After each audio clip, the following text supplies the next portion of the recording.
بسم اللہ والصلاۃ والسلام علی رسول اللہ وعلی آلہ وصحبہ اجمعین۔ السلام علیکم ماما۔ وعلیکم السلام۔ کل اور پرسوں ہم نے آدم علیہ السلام کے قصے کے بارے میں بات کی تھی، کچھ آدم علیہ السلام کی خصوصیات کے بارے میں، اور جن چیزوں کا اللہ تعالیٰ نے اعلان کر دیا تھا فرشتوں کے ساتھ بھی۔ ویڈیو کے بعد کافی سارے سوال آئے، ای میل پہ بھی اور کامنٹس وغیرہ پہ بھی، تو ایک اہم سوال آئی تھنک اس کا جواب ابھی سے بھی دے دینا چاہیے، پھر اس کے بعد مزید آگے بات کرتے ہیں۔ اور وہ سوال یہ ہے کہ جب فرشتوں نے آگے سے پوچھا، تو میں نے بھی یہ سوال رکھا تھا آڈینس کے سامنے کہ فرق کیا ہوا، فرشتوں نے بھی پوچھا ہے، ابلیس نے بھی پوچھا، تو فرق کیا ہوا؟ لیکن فرشتوں نے جب پوچھا کہ اتجعل فیہا من یفسد فیہا، آپ زمین میں وہ مخلوق ڈال رہے ہیں جو فساد پھیلائے گا اور خون بہائے گا، بلکہ دماغ کا لفظ تو عربی میں دم خون کو کہتے ہیں، اردو میں بھی شاید دم کا لفظ استعمال ہوتا ہے، دماغ خون کے دریاؤں کو کہتے ہیں، یعنی بہت خون بہائے گا۔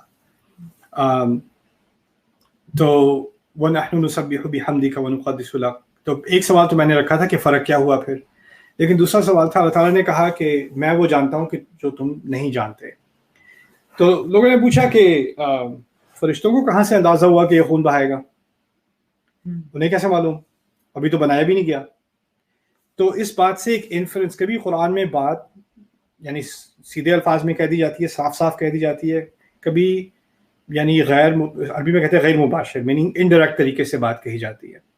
انڈائریکٹ باتیں سے اس طرف اشارہ کیا جا رہا ہے کہ فرشتوں کو اور کسی مخلوق کا تجربہ ہے جو کہ اپنے پاس اختیار رکھتی ہے، اور اگر انسان کے پاس، اب ان کے پاس تو اختیار ہے کہ اللہ تعالیٰ نے انہیں سوچ کی صلاحیت دی ہے، اختیار نہیں دیا، یعنی وہ کرتے ہیں وہی جو اللہ تعالیٰ نے حکم دیا، جیسے سورج اور چاند کو اختیار نہیں دیا۔ لیکن اس سے معلوم ہی ہوتا ہے کہ فرشتوں کو کسی ایک اور مخلوق کا تجربہ ہے جس کے پاس اختیار ہے، اس نے فساد کیا ہے، اور وہ مخلوق کیا ہے؟ علماء کے ان کا اندازہ ہے کہ یہ جنی ہو سکتے ہیں، کیونکہ پاس بھی اختیار ہے اس وجہ سے، اور انہوں نے کافی سارا فساد پھیلایا۔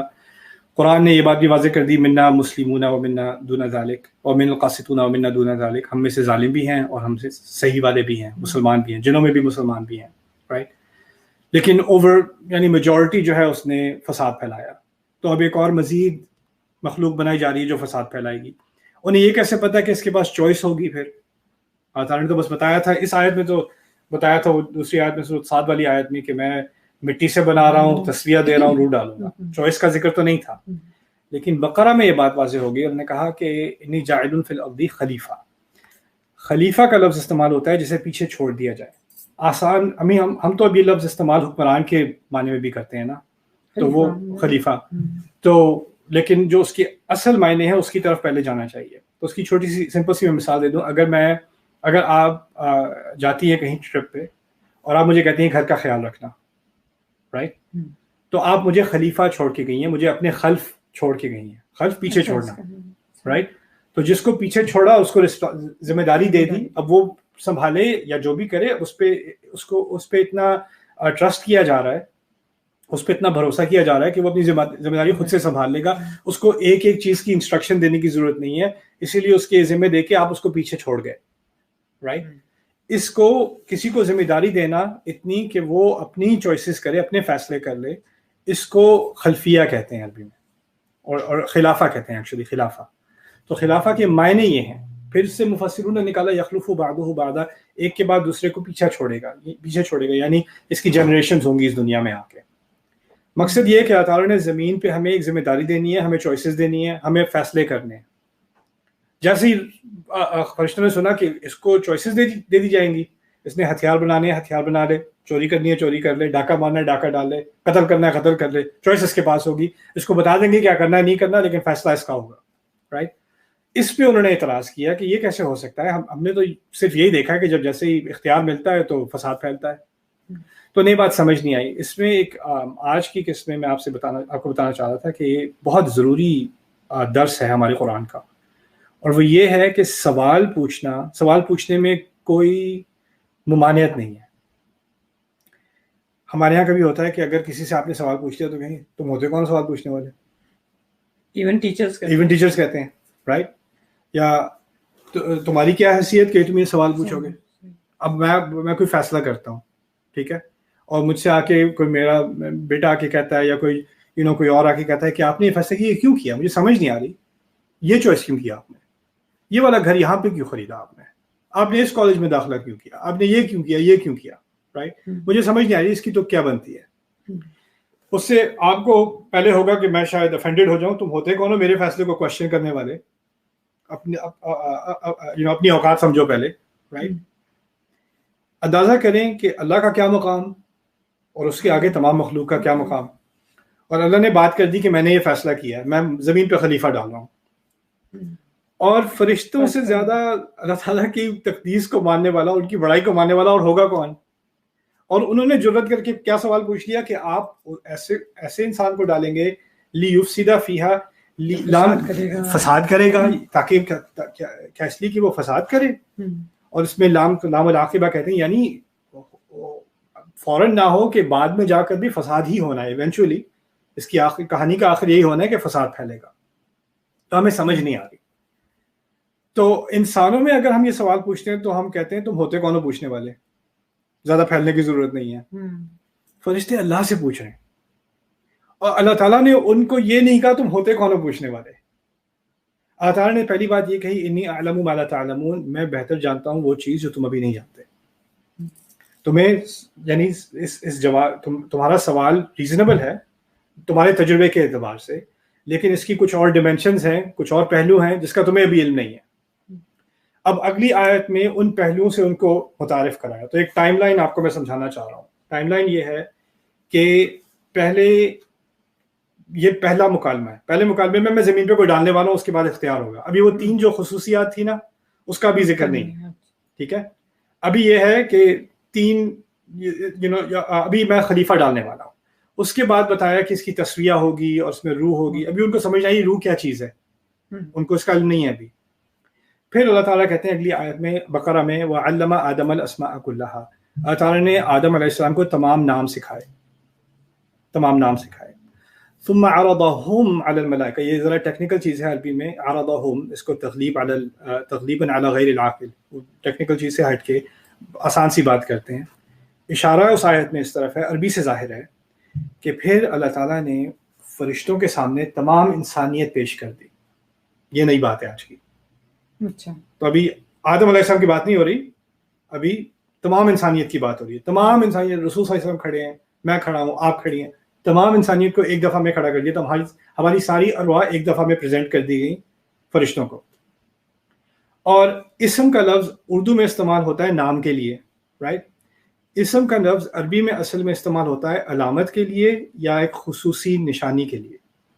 اسم وسم سے نکل، اور خوبصورتی کی نشانی کو وسم کہتے ہیں عربی میں. جیسے برتھ مارک یا بیوٹی مارک ہوتا ہے نا، اس کو وسم بھی کہتے ہیں، اور وسامہ خوبصورتی کو کہتے ہیں. اسم سے مراد عربی میں یہ بھی ہے کہ اس چیز کی سب سے خوبصورت خصوصیت کیا ہے، صرف نام نہیں. اور اسی سے ہمارے کلچر میں بھی ہے نام اچھا رکھنا چاہیے نا، کیونکہ نام خصوصیت بن جاتی ہے. اس آیت میں یہ کہا جا رہا ہے کہ فرشتوں سے کہا کہ تم یہ نہیں کہا کہ تم سب انسانوں کے نام بتاؤ، یہی نہیں کہا ان کی خصوصیات بتا دو. تم نے تو ابھی کہا تھا کہ ان کی خصوصیات کیا ہوں گی کہ یہ خون بہائیں گے، فساد کریں گے. اب بتا دو، یہ تمہارے سامنے ہے، یہ تمام مخلوق، تمام روحیں ہیں، یہ بتا دو ان کی کیا خصوصیات ہیں، صرف نام ہی نہیں. انہوں نے پھر کہا لا علم لنا الا ما علمتنا، ہمارے پاس تو کوئی ایسا علم ہے نہیں سوائے اس کے جو آپ نے ہمیں سکھایا ہو، آپ ہی جاننے والے ہیں، انک انت العلیم الحکیم. پھر اللہ تعالیٰ نے آدم کو وہ تمام اپنی اولاد کے نام سکھا دیے تھے. میرا نام، آپ کا نام، ہماری خصوصیات، میری پرسنالٹی میں کیا کوتاہی ہے، کیا خوبصورتی ہے، آپ کے اندر کیا کوتاہی، کیا خوبصورتی ہے، سب سے تعارف کرا دیا گیا تھا، ہم سب سے.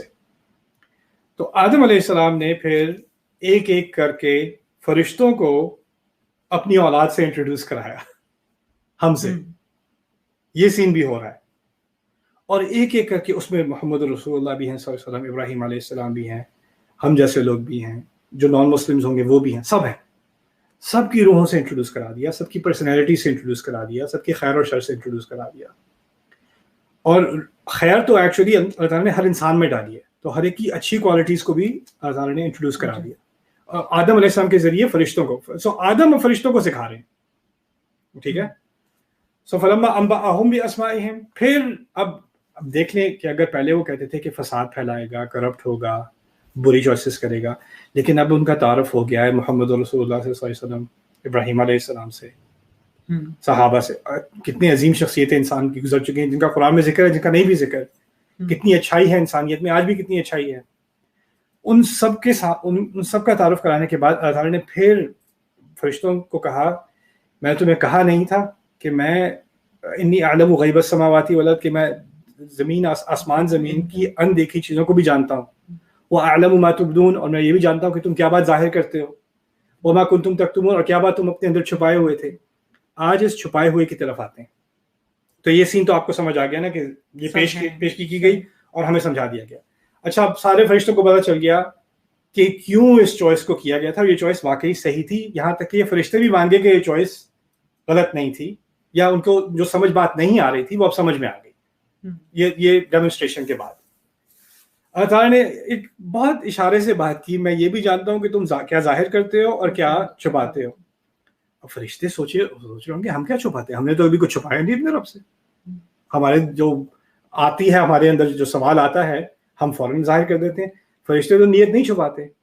لیکن انہیں اس بات کا بھی اندازہ نہیں تھا کہ ان کے اندر جس کو پروموٹ کیا گیا ہے، جن کے رتبے سے آگے ابلیس، وہ اپنے اندر کچھ چھپا رہا ہے اور وہ ان کے اندر چھپا ہوا ہے. تو جب اللہ تعالیٰ نے کہا نا میں جو ظاہر کرتے ہو وہ بھی جانتا ہوں اور جو چھپا رہے ہو وہ بھی جانتا ہوں، اس میں اشارہ ایکچولی ابلیس کی طرف تھا. جس نے یہ ساری ڈیمونسٹریشن دیکھی اور سارے فرشتے مان گئے کہ یہ واقعی صحیح چوائس ہے، لیکن اس وقت بھی وہ خاموش رہا. اس نے کچھ نہیں کہا اس وقت تک. وہ اندر ہی اندر کوڑ رہا ہے کہ یہ ہو کیا رہا ہے. اس کی ایک توقع تھی کہ زمین میں پروموشن ملنے والی ہے، وہ مجھے ملے گی. یہ رتبہ خلیفہ کا رتبہ مجھے ملے گا. اللہ نے اناؤنس کر دیا خلیفہ، اس کے ذہن میں ہوگا میں ہوں گا. پھر کہا کہ نہیں، یہ مٹی کا بنا ہوا ہے. پھر اس کی تصفیہ کی ہے، اس میں روح ڈالی ہے، اور اس کو تم نے سب نے سجدہ کرنا ہے. اب وہ اندر ہی اندر کوڑ رہا ہے اور مزید اور مزید، لیکن وہ کچھ کہہ نہیں رہا. ابھی تک اس نے کچھ کہا نہیں ہے. پھر جب آخر میں آدم علیہ السلام کو اس انسانیت میں سے آدم علیہ السلام کی روح کو جب چنا گیا اور ان کو اس جسم میں ڈالا گیا، تخلیق مکمل ہو گئی، یہ پروجیکٹ مکمل ہو گیا. اب دوبارہ حکم کو ریپیٹ کیا کہ اب سجدہ کرو. تو یہاں سے بات نکل رہی ہے ثم قلنا للملائکۃ اسجدوا لآدم فسجدوا الا ابلیس.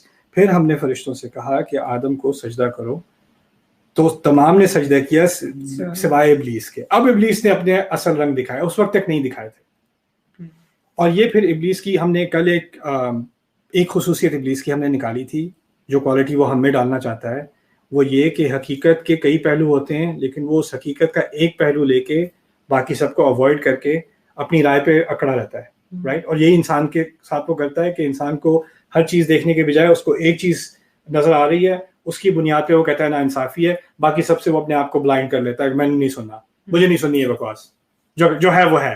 رائٹ. اکڑ جاتا ہے انسان. تو یہ ابلیس کی سنت ہے. آج ابلیس کی دوسری سنت وہ کیا ہے؟ دل میں بات تھی، اس کو بھی کھٹک تھی کہ یہ کیا مٹی کی مخلوق، اس میں کیا خصوصیت ہے. اور یہی بات فرشتوں میں بھی آئی، لیکن فرشتوں کا رویہ کیا ہے؟ جو بات سمجھ نہ آئے وہ پوچھ لو.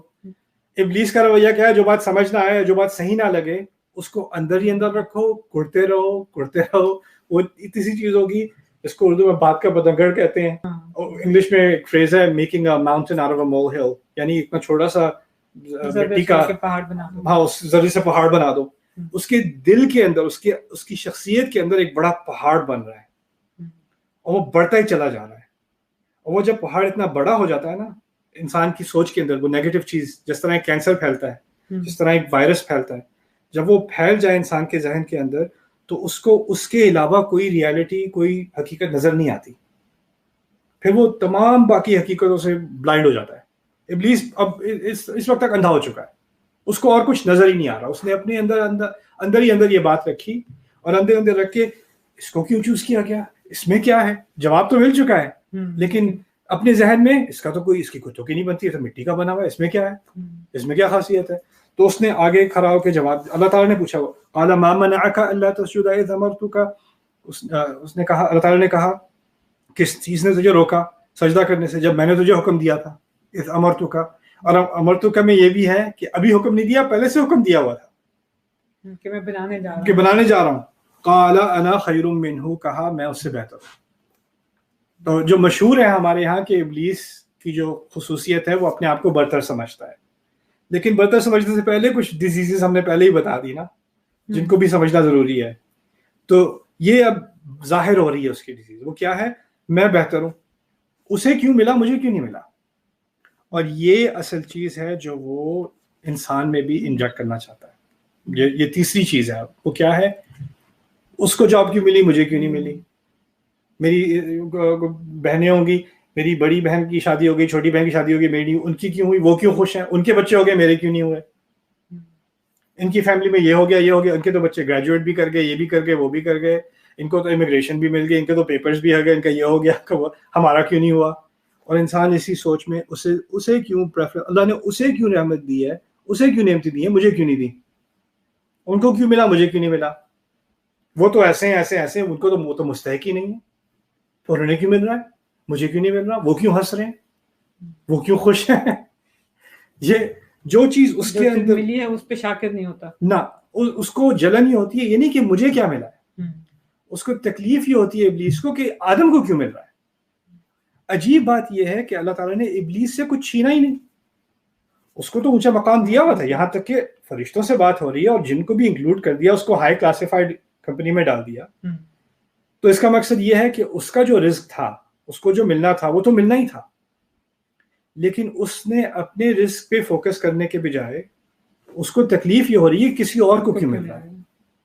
اور یہ اصل مرض ہے ابلیس کا. اور یہ جاتا ہے انسان میں یہ آ جائے تاکہ اس کو جو ملے، اور اس کے پاس جو دیکھیں لوگ کہتے ہیں میرے پاس اپرچونٹی نہیں ہے، میرے پاس موقع نہیں ہے، میرے پاس سہولتیں نہیں ہیں، میرے پاس وہ نعمتیں نہیں ہیں جو کسی اور کو دی گئی ہیں.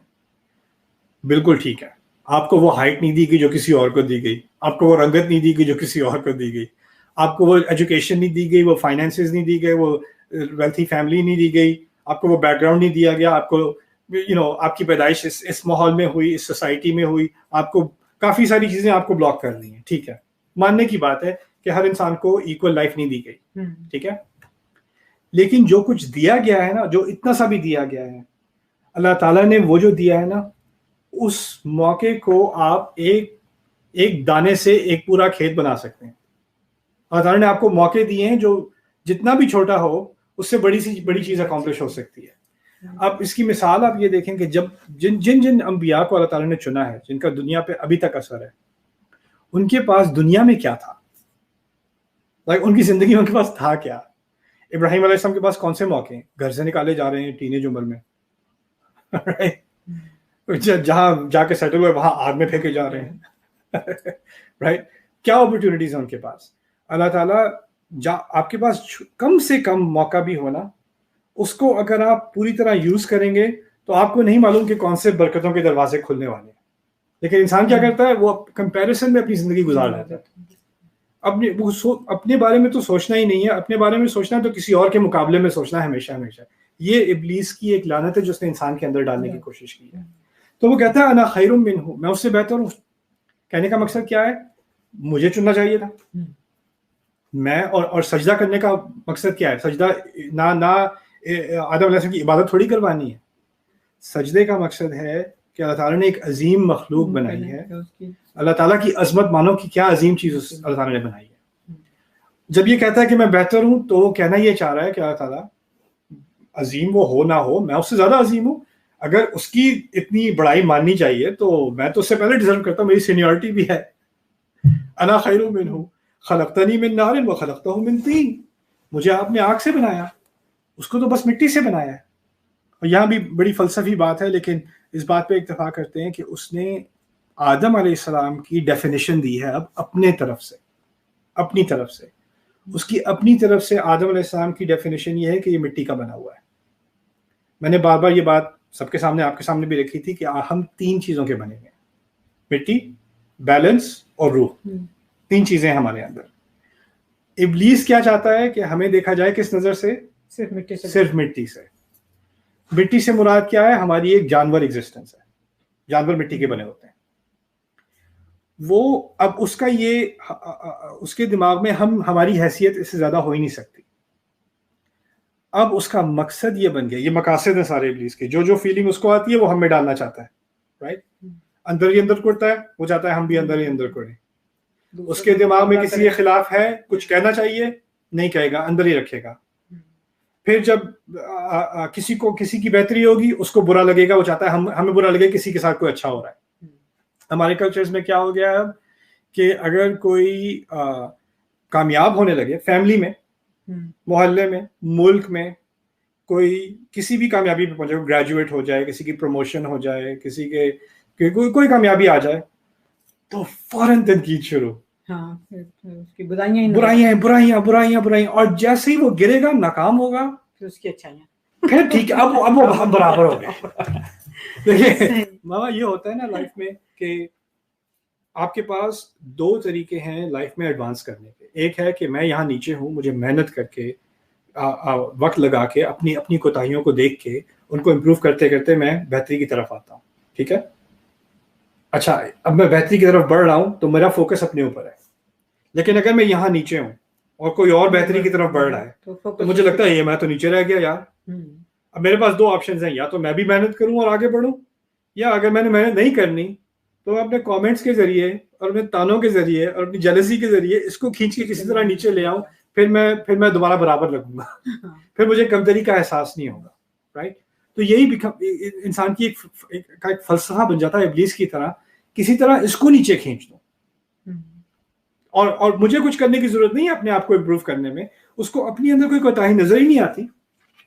میرے دل میں خیال تھا, میں نے کہا نہیں پہلے, نہیں یہ نہیں کہا, اور پھر بھڑک اٹھا نا, تو اللہ پہ پہلے سے الزام لگا دیا مجھے تو آگ سے بنایا ہے. اس میں کچھ علماء نے اشارہ یہ بھی نکالا ہے کہ آگ سے بنا ہوا, اس کا مطلب غصہ تو ہے میرے اندر, میں کہوں گا آپ ہی نے تو ڈالا ہے غصہ, میں نے تھوڑی کیا ہے.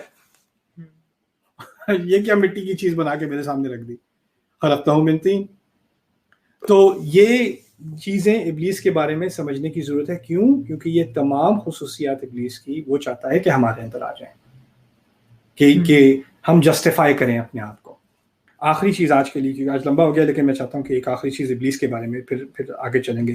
اور یہ سارا میں ابھی سوال کو نہیں بھولا, یہ سارا مقصد اسی سوال کا جواب ہے جو پہلے پوچھا گیا ہے. ٹھیک ہے, یہ سین جو ابھی ابلیس نے ریفیوزل کیا سجدے کا, اور آدم علیہ السلام وہاں کھڑے ہیں شوق میں کہ یہ ہو کیا رہا ہے میرے ساتھ, ان کی تمام اولاد بھی دیکھ رہی ہے, ہم بھی دیکھ رہے ہیں, اور ہم بھی دیکھ رہے ہیں کہ ابلیس نے ہم روح ہیں اس وقت, ایک ہی جسم جو ہے وہ مٹی کا بنا ہوا اس وقت تک وہ آدم کا ہے, اس کو انہوں نے مٹی کا کہا. ابلیس اب ہمیں کنونس کرے گا اس دنیا میں کہ تمہاری تو روح نام کی کوئی چیز ہے ہی نہیں, جو انگلش میں کہتے ہیں یو اونلی لیو ونس, یعنی اس جسم کے لیے اس کو کھلاؤ پلاؤ, اس کو خوبصورت کرو, اس کے مزے کرو, یہی تمہاری زندگی ہے. اور وہ کیوں؟ اور جب انسان اس کو ایکسیپٹ کر لے گا تو اس نے ابلیس کی ڈیفینیشن ایکسیپٹ کر لی کہ میں بنا ہی مٹی کا ہوں, میری اس سے آگے کوئی حیثیت ہے ہی نہیں. تو یہ جو مٹیریلسٹ فلسفہ ہے, یا جو ایک طرح سے اسپرچویلٹی کے خلاف ہے, کہ یہ روح اور روحانیت اور یہ کیا چیزیں ہیں یار, یہ چیزیں تمہیں پیچھے لے کے جاتی ہیں. رائٹ, تو یہ تمام فلسفہ جس میں ہم اپنے آپ کو بس ایک ایڈوانس قسم کا, ایوالو قسم کا جانور سمجھتے ہیں, اس سے زیادہ کچھ نہیں ہے. یہ اصل میں ابلیس کا پہلا حملہ تھا ہمارے اوپر, انا خیر منہ خلقتنی من نار وخلقتہ من طین. اور پھر امام راضی نے ایک مزے کی بات کی تھی, میرا خیال ہے امام راضی نے, میں ڈبل چیک کروں گا بعد میں جا کے, وہ کہتے ہیں کہ مٹی اور آگ کا عجیب رشتہ ہے کہ جب آگ بڑھتی ہے تو اس پہ مٹی ڈالو تو آگ ختم ہو جاتی ہے. یعنی تین کے اندر ہی ابلیس کو کانکر کرنے کا عنصر تھا شروع سے ہی. اصل میں مٹی کی ایک طاقت یہ ہے, اور مٹی میں اگر آگ لگاؤ زیادہ تو مٹی پک جاتی ہے, اور اس کو کنسٹرکشن کے لیے بھی استعمال کر سکتے ہیں. یعنی آگ سے مٹی برباد ہونے کے بجائے آگ سے مٹی اور پکی ہو جاتی ہے, اس کو وہ برباد نہیں کر سکتی. وہ جتنا بھی ابلیس حملے کر لے, اگر مٹی کا صحیح استعمال کیا جائے تو وہ برباد نہیں ہوتی بلکہ اور استعمال میں آ جاتی ہے. رائٹ, تو یہ ہماری اس کی جو دشمنی ہے اس کی طرف بھی ایک بڑا خوبصورت اشارہ ہے ان الفاظ میں. اچھا, اس کے بعد تھوڑی اور بات ہوگی. فرشتوں کے بارے میں بھی کچھ بات کر لی, ایک دو چیزیں رہ گئی ہیں جو بہت اہم ہے, پھر اس کے بعد آگے کہانی قصے میں چلیں گے انشاءاللہ سورۃ الاعراف کے. کچھ بات رہ گئی اور سمجھ نہ آئی ہو تو پوچھ لیں. ایسے بھی کوئی بات نہیں, مگر بس ایسی کوئی بات نہیں ہے, سمجھ میں آ گئی. ویسے ماں آپ کے بڑے فین بن گئے, تم نے بنا دیے ہیں. پہلا فین تو میں ہوں ماں. That's my mom, she's the best. اچھا, آپ تھوڑا سا اٹھی پچھلے دن تو کہتے ہیں ہم نے دیکھ لیا, تو اب آپ نہ اٹھنا, میں ذرا براڈ کاسٹ بند کر دوں, پھر اس کے بعد پھر میں جب کہوں گا گرین لائٹ کروں گا تو پھر آپ ہٹنا. اوکے. بارک اللہ علی ولکم. السلام علیکم ورحمۃ اللہ.